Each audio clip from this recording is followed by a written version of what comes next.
The world outside the airplane window was a churning vortex of black and silver. Rain hammered against the polycarbonate glass like 1,000 tiny fists, each impact punctuated by a deafening clap of thunder that seemed to rip the sky in two. Inside the cabin, the emergency lights cast a sickly, strobing glow on faces pale with terror. Every lurch and drop of the aircraft sent a fresh wave of screams through the pressurized air. This was not turbulence. It was a violent, final descent. Jung Ran's fingers dug into the arm of her husband, Zhang Yui, her knuckles white. The platinum wedding band he placed on her finger a decade ago felt cold against her skin. Yui, she choked out, her voice a raw whisper against the roar of the storm and the shrieking of the engines. Happy anniversary. I love you, no matter what. I'm glad we're together. She tried to imbue the words with a lifetime of devotion, a final, desperate offering. Zhang Yui gave her hand a distracted, almost irritated pat. Don't be so dramatic, Ran. We'll be fine. But his eyes, wide and fixed on the seat back in front of him, told a different story. Just across the aisle, a softer, more insidious drama was unfolding. Zhou Zizi, her supposed best friend and Zhang Yui's stepsister, had unbuckled her own seatbelt to cradle Jung Ran's terrified 7-year-old son.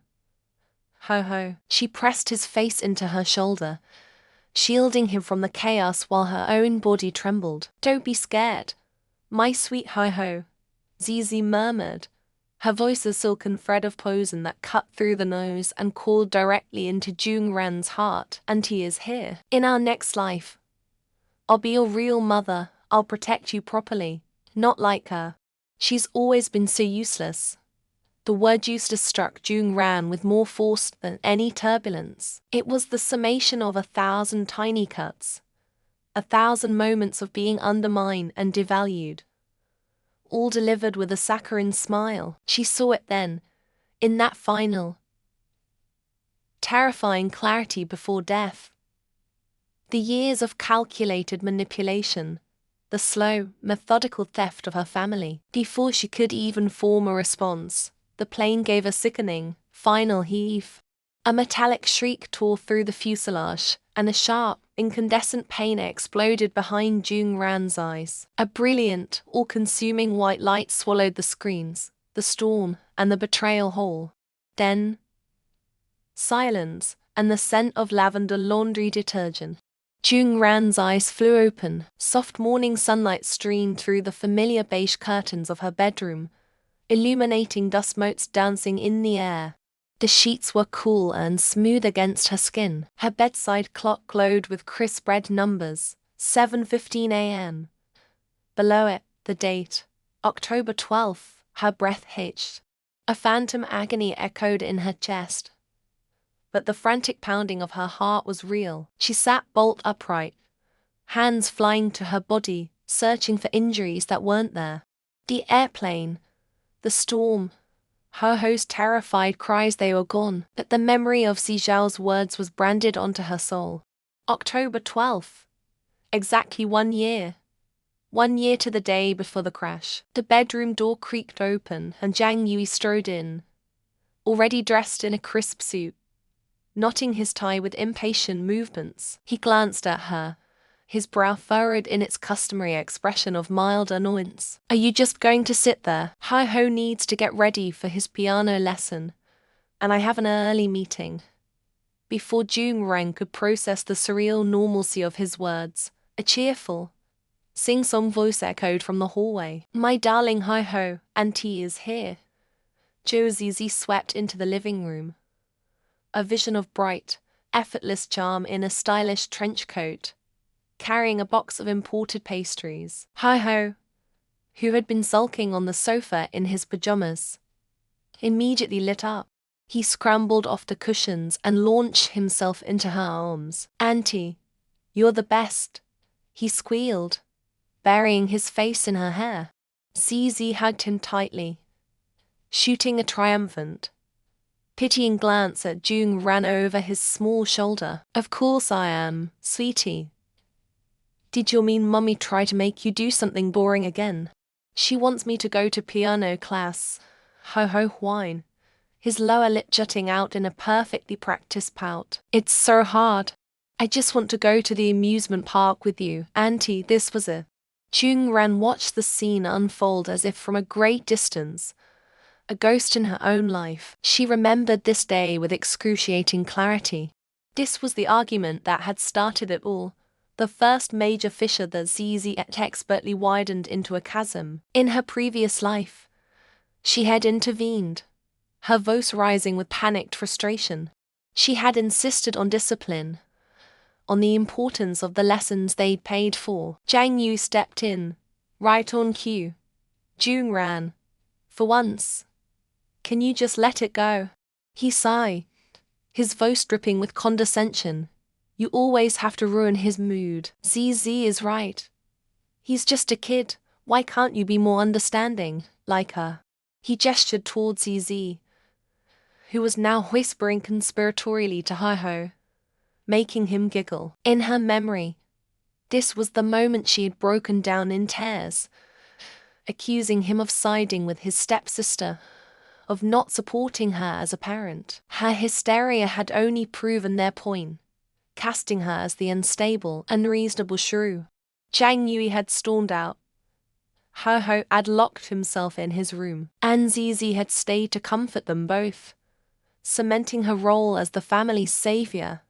But this time, Jung Ran did not speak. She remained by the bedroom door, a silent observer to the performance. She watched the calculated affection in Zi Zhao's eyes, the casual cruelty in her husband's dismissal, the learned manipulation in her son's tantrum. It was all so transparent now. They were actors playing their parts, and she was finally seeing the script for what it was. She looked at the little family unit they formed in her living room, the adoring aunt, the doting father, the cherished child, and felt a profound, chilling detachment. They had already erased her. A slow, faint smile touched Jung Ran's lips. It was a smile that held no warmth, no joy, only the cold, sharp clarity of a second chance. They thought they were playing the same old game with the same old rules.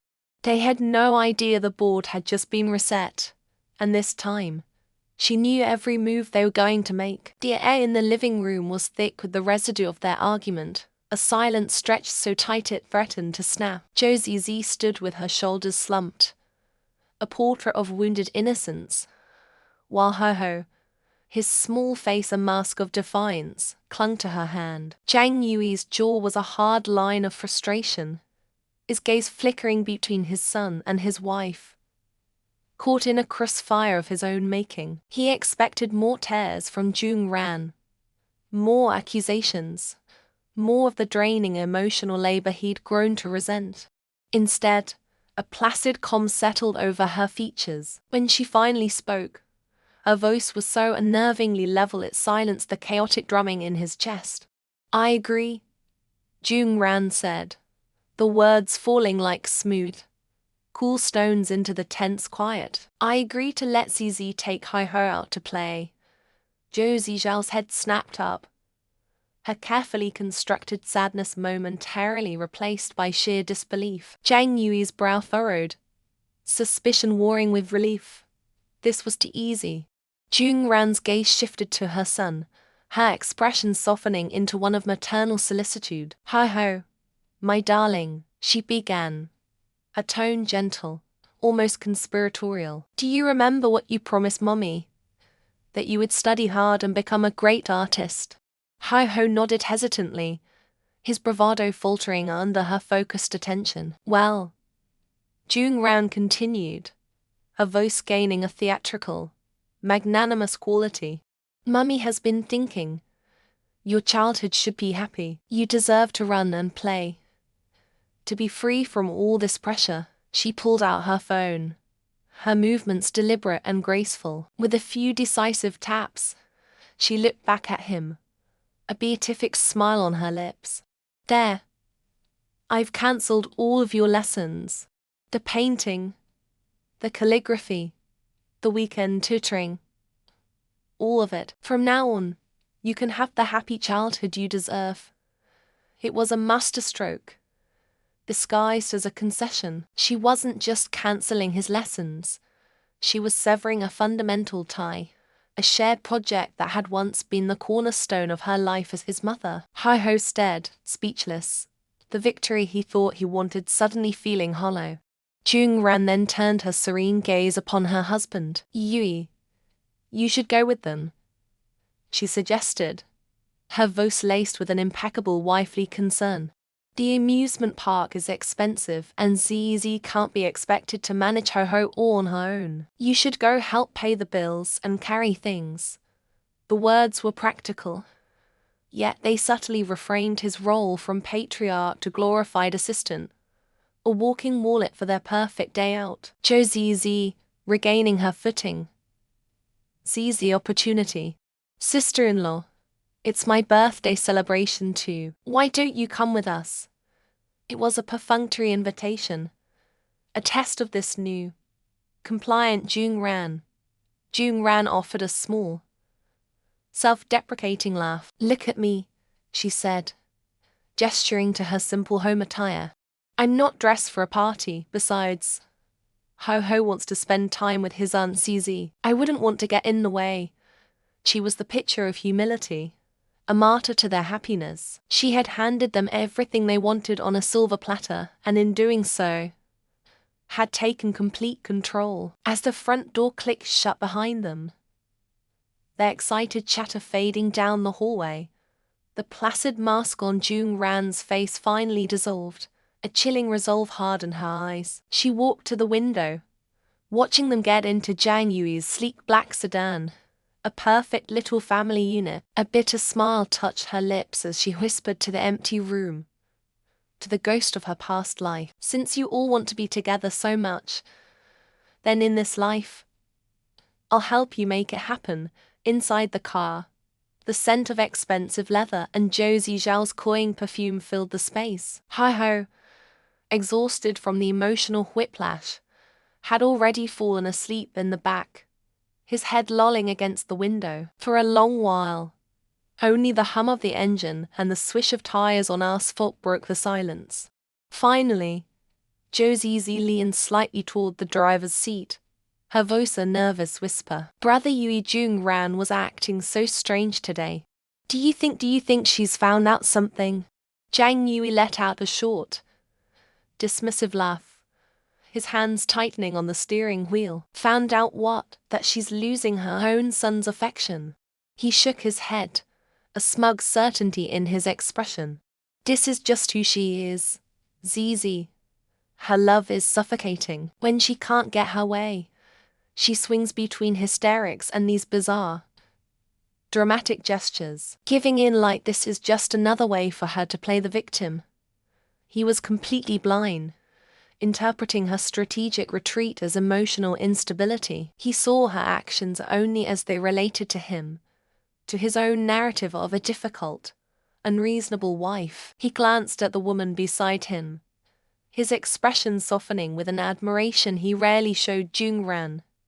You're the one who truly understands. You're always so considerate, so patient with Hi-Ho.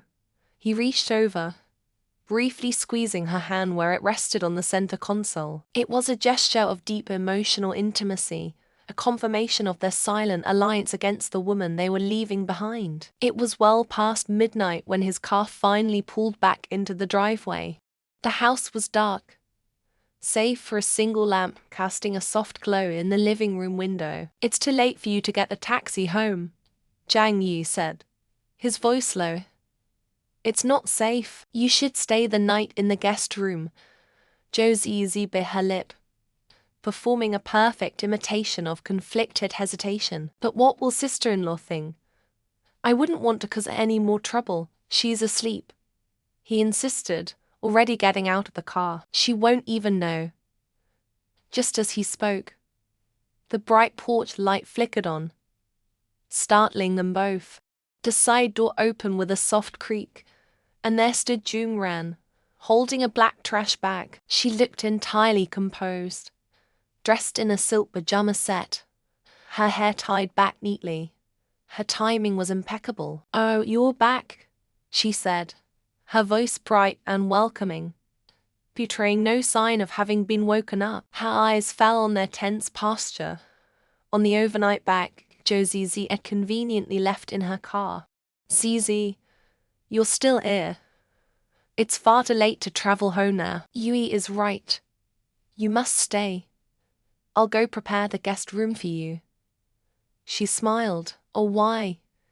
Genuine-looking smile that didn't quite reach her eyes. She watched them, trapped in the sudden glare of the light, the guilty husband and the manipulative other woman, their late-night arrangement exposed by the most mundane of household chores. As she turned and walked back inside, a flicker of cold, satisfying amusement warmed her. She wasn't just allowing them to be together.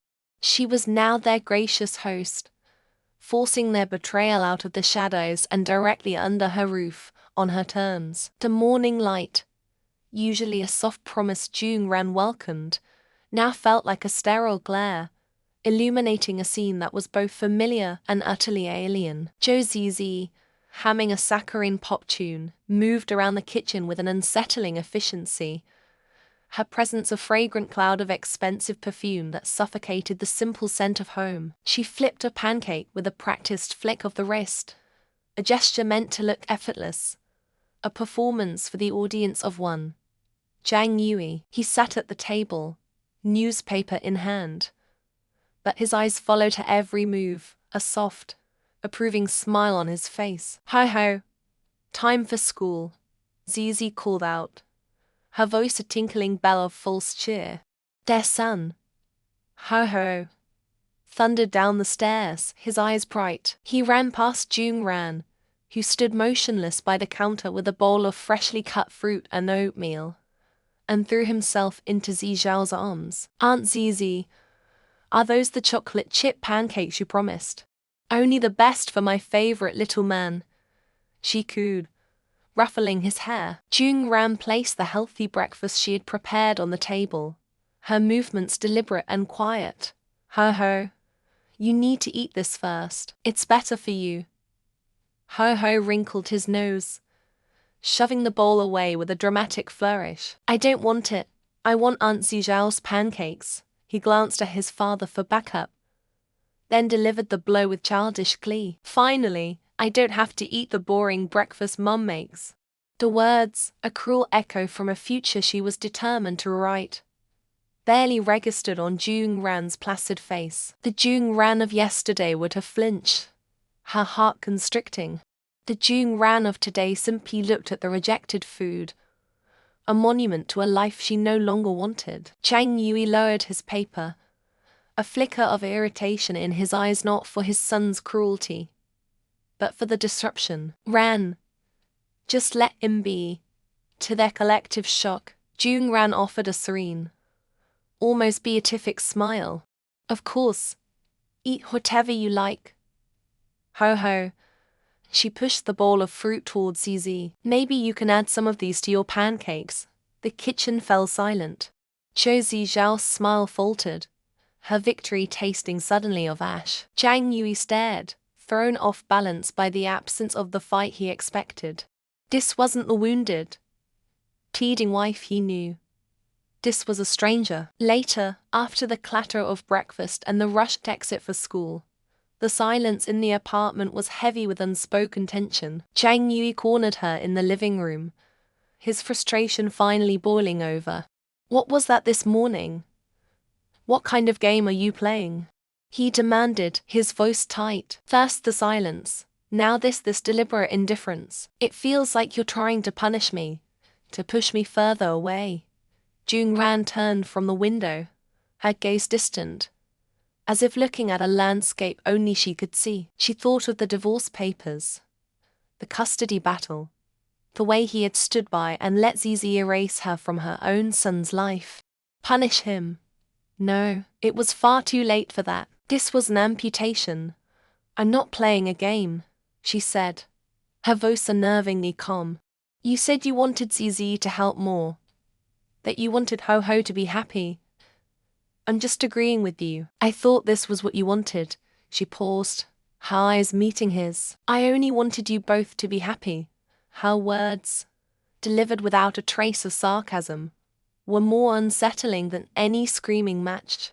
He saw no tears, no anger, only a vast, empty peace. It terrified him. The true cost of that peace was revealed when Ho-Ho returned from school. He burst through the door, clutching a notice from his teacher, his face alight with excitement. He ran straight past Jung-ran, who was kneeling to help him with his shoes, and presented the paper to Jo Zizi, who was lounging on the sofa. "Aunt Zizi, it's the parent-teacher meeting. Can you come, please?" Jung-ran froze, her hands hovering over his shoelaces. A sharp, familiar pain lanced through her chest, the ghost of a wound that had once been fatal. "Hi-ho. That's for your mother and father," Zhang Yui interjected, looking uncomfortable. Hi-Ho turned to Jung-ran, his expression a mixture of childish frankness and learned condescension. "But I want Aunt Zizi to go," he insisted. "All the other moms are pretty and have jobs. They talk about their companies. Aunt Zizi is a designer." He looked at his mother, his gaze sweeping over her simple home attire. You're just a housewife." There it was, the final, killing blow she had been waiting for. A single tear threatened to fall, a traitor to her newfound resolve. But she blinked it back with practiced control. This was the moment, the turning point where the old Jung-ran died and the new one took her first breath. She rose slowly to her feet. "If that's what will make you happy, hi-ho," she said, a voice impossibly steady. "Then of course, Aunt Zizi should go." At evening, Zhang Yui came home with a grand gesture. A massive bouquet of crimson roses, wrapped in crackling cellophane. He presented them to her with a flourish, a clumsy attempt at an apology. "For you," he said, trying to smile. "Your favorites." Jung-ran looked at the flowers, then at his expectant face.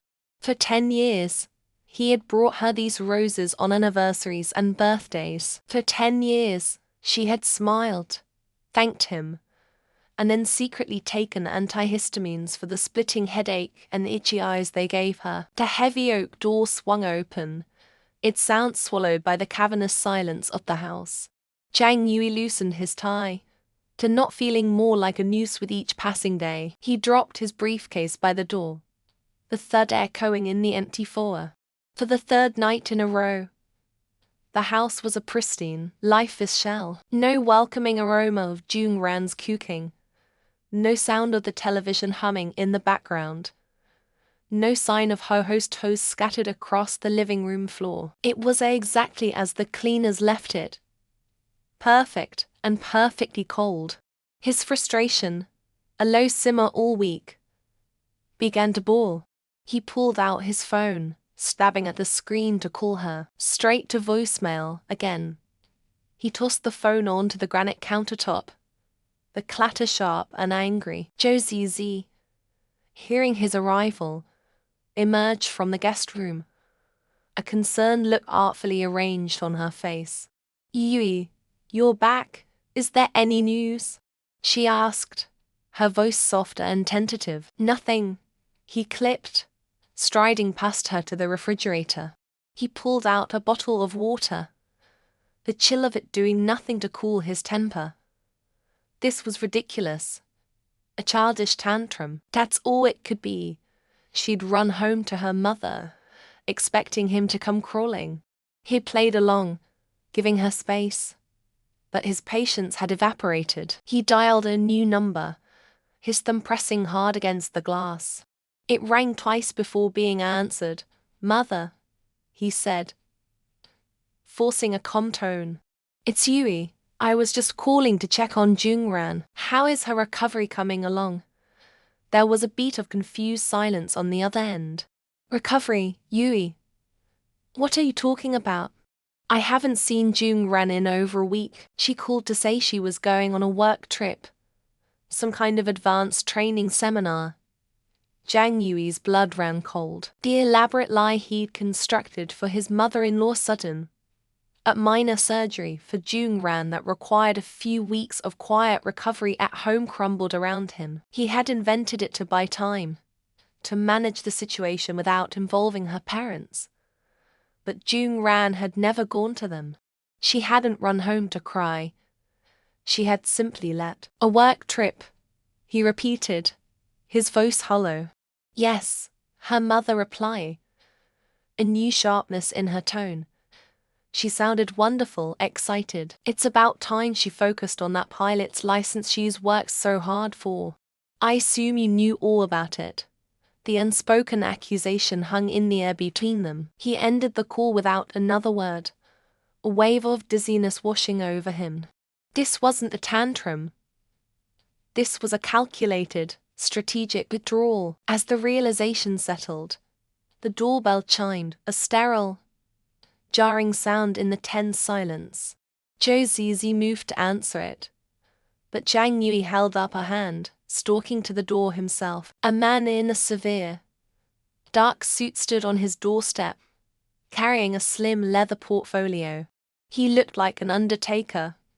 Mr. Zhang Yui?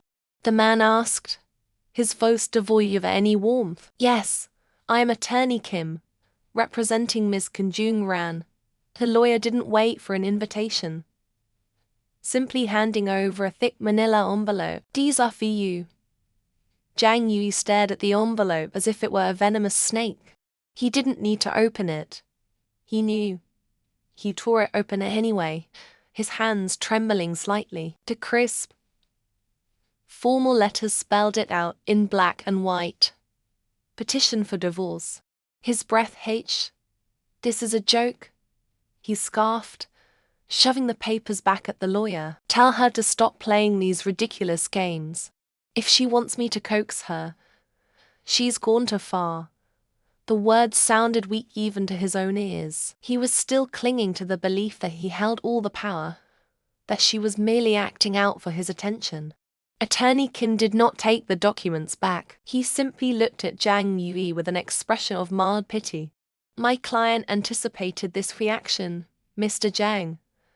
That is why the lawsuit has already been filed with the family court. You will be served officially within the week. He gave a short, formal bow.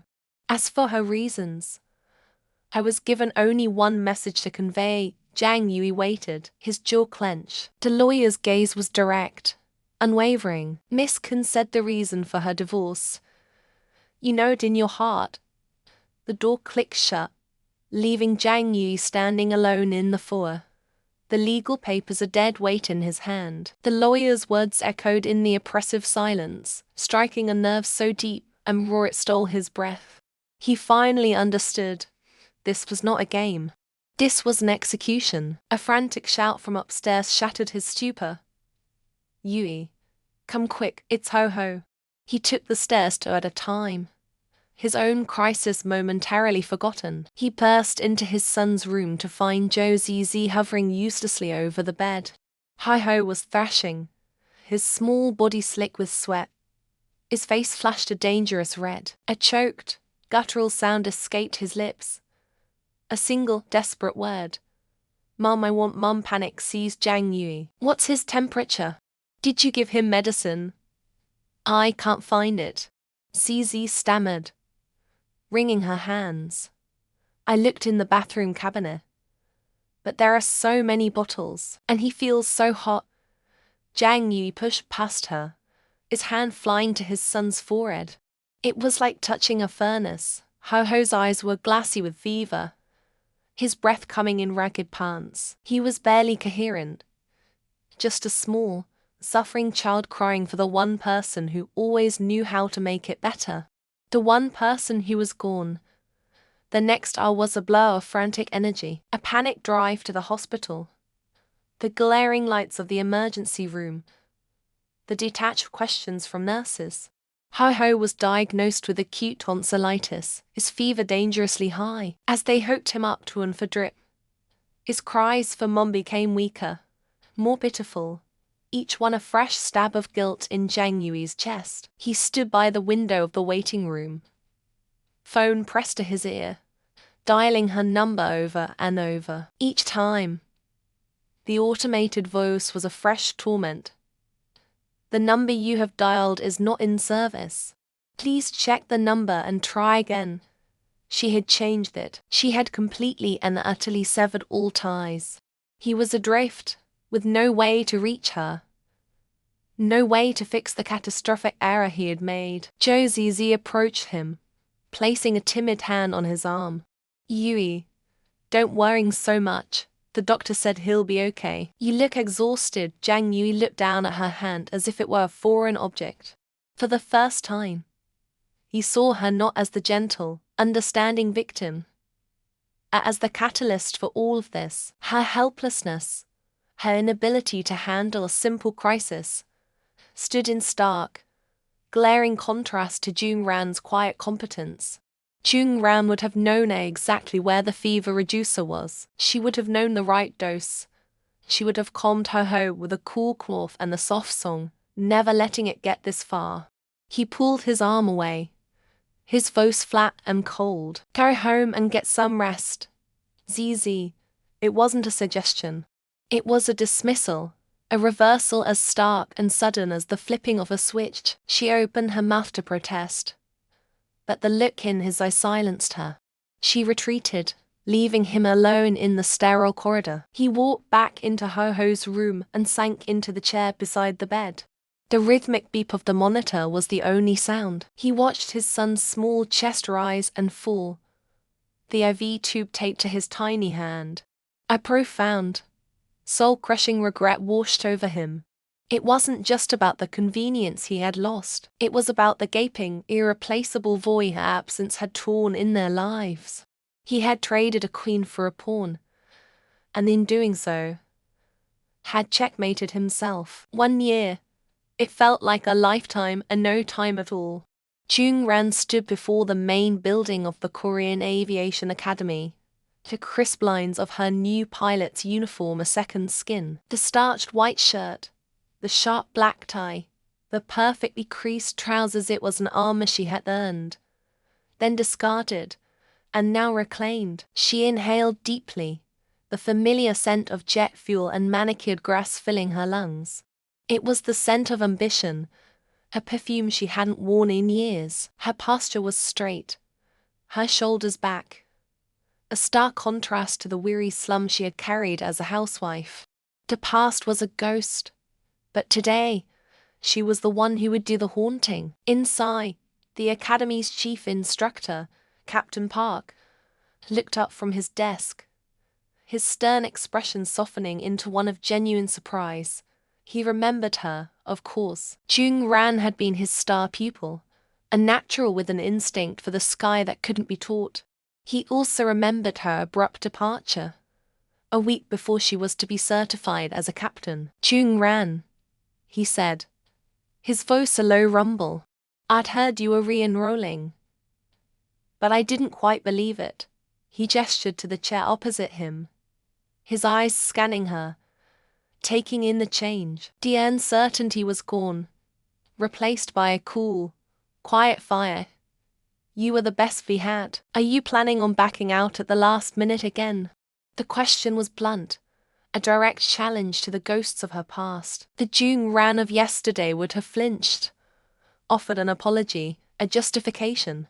The Jung Ran of today met his gaze without blinking. A faint, determined smile touched her lips. "No, Captain," she stated, her voice clear and unwavering, echoing with the finality of a promise made to herself. "This time, no one and nothing can stop me from realizing my dream." Captain Park held her gaze for a long moment, then nodded, a flicker of respect in his eyes. "Good. Don't waste your talent again. Welcome back, trainee." As she left his office, a familiar voice called her name. "Jung Ran, is that really you?" She turned to see Chi Xing-yu. The name was familiar, but the man was transformed. The shy, overweight trainee who used to follow her around, peppering her with questions about flight dynamics, was gone. In his place stood a tall, lean man with a confidence that radiated from him. He wore the same uniform, but it hung on him with an easy grace. "Chi Xing," she said, a genuine smile spreading across her face. "You look incredible." He ran a hand through his hair, a hint of his old bashfulness showing through. "I took some of your advice to heart. You once told me a pilot's greatest asset is discipline. In the cockpit and out." His admiration was plain, his eyes tracing the clean lines of her uniform. "It's good to see you back where you belong. Honestly, I never understood why you gave it all up. You are on track to be a captain long before Zhang Yui." He mentioned her husband's name without malice, stating it as a simple fact, a truth she had long buried. "We all thought you were the better pilot." The compliment landed without the sting it once might have. It was just a fact, an echo from a life she was finally reclaiming. Later, she unlocked the door to her old dormitory room. It was sparse, clinical, a world away from the cluttered home filled with toys she never played with and a husband she no longer knew. The single bed, the small desk, the window overlooking the runway, it was all exactly as she'd left it. She ran a hand over the wooden desk, a phantom ache surfacing in her chest. This was the dream she had sacrificed on the altar of a marriage that had been a mirage. She had traded the boundless sky for a gilded cage. But the pain had been a crucible, staring out at the silver wings of a training jet taxiing on the tarmac. She felt not regret, but a profound sense of clarity. That life, that pain, had forged her into the woman standing here today, unbreakable and utterly resolved. A soft knock on her door pulled her from her thoughts. It was Qi Xing, holding 2 cups of coffee. "Thought you might need this," he said, his smile warm. "Mind if I come in?" They sat by the window, the silence comfortable as they watched the jets. Finally, he turned to her, his expression earnest. "Jungran, I have to be honest. Back then I wanted to ask you out, more than anything, but I was just a clumsy trainee, and you were you." He gave a small, self-deprecating laugh. "Then I heard you were marrying Zhang Yui, and I figured I'd lost my chance." He paused, his gaze meeting hers, steady and sincere. "When I heard you were coming back, single, I thought maybe this was another chance for us." Her heart, so long dormant, gave a gentle flutter of surprise. It was a sweet, tender confession, a world away from the suffocating demands of her past. But she knew, with absolute certainty, what her answer had to be. "Qi Xing," she began, her voice soft but firm. "I'm so incredibly grateful you said that. But I didn't come back here to find someone. I came back to find myself." She looked from his hopeful face to the runway outside. "For the first time in a decade, my life is entirely my own. I need to see who I can become, on my own terms. My priority is that captain's seat." A flicker of disappointment crossed his face, but it was quickly replaced by understanding and the deeper respect. He nodded slowly. "I get it. Of course, I do." He raised his coffee cup in a small toast. "Then let's be friends and rivals." A genuine grin spread across his face. "And maybe, one day, I'll have the honor of flying into the blue sky with you, as partners." The word partners hung in the air, redefined. Not husband and wife, but co-pilots, equals. After he left, Jungran walked out onto the academy grounds, the evening air cool against her skin. A training jet roared overhead, its lights blinking against the deepening twilight as it climbed toward the heavens. She tilted her head back, watching until it was just another star. A profound, exhilarating sense of liberation washed over her.